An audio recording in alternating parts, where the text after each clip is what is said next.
अखन अहाँ सब सुन रहल छी अमचन म्यूजिक की शानदार प्रस्तुति।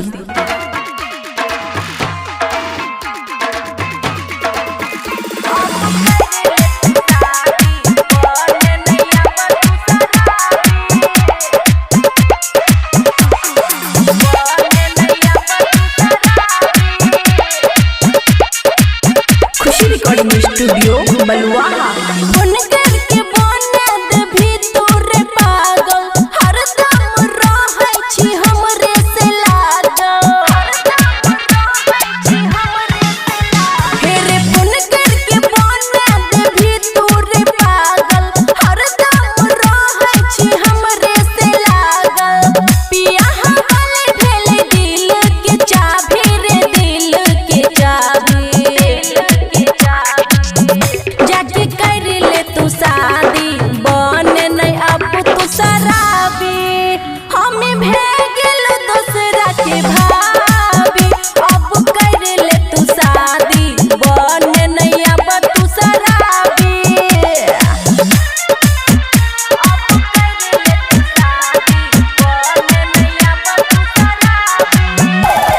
रिकॉर्डिंग स्टूडियो बलुआहा।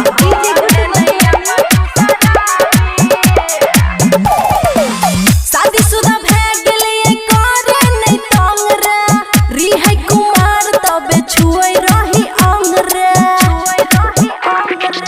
शादीशुदा भए गेलिए करे नै तंग रे, रिहै कुमार तबे छुए रही अंग रे।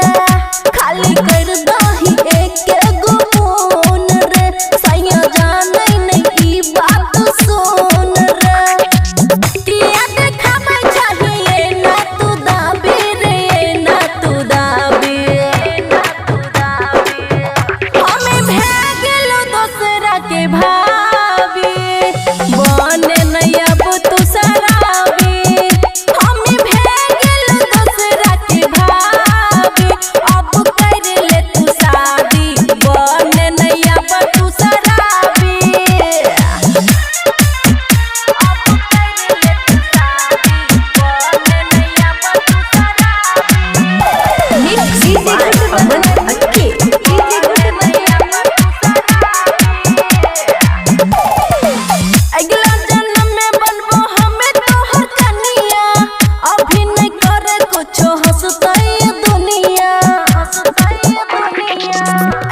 के भाभी अब कर ले तू शादी, बने नहीं अब तू शराबी।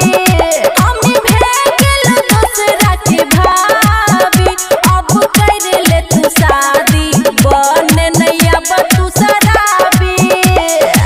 खुशी रिकॉर्डिंग स्टूडियो बलुआहा।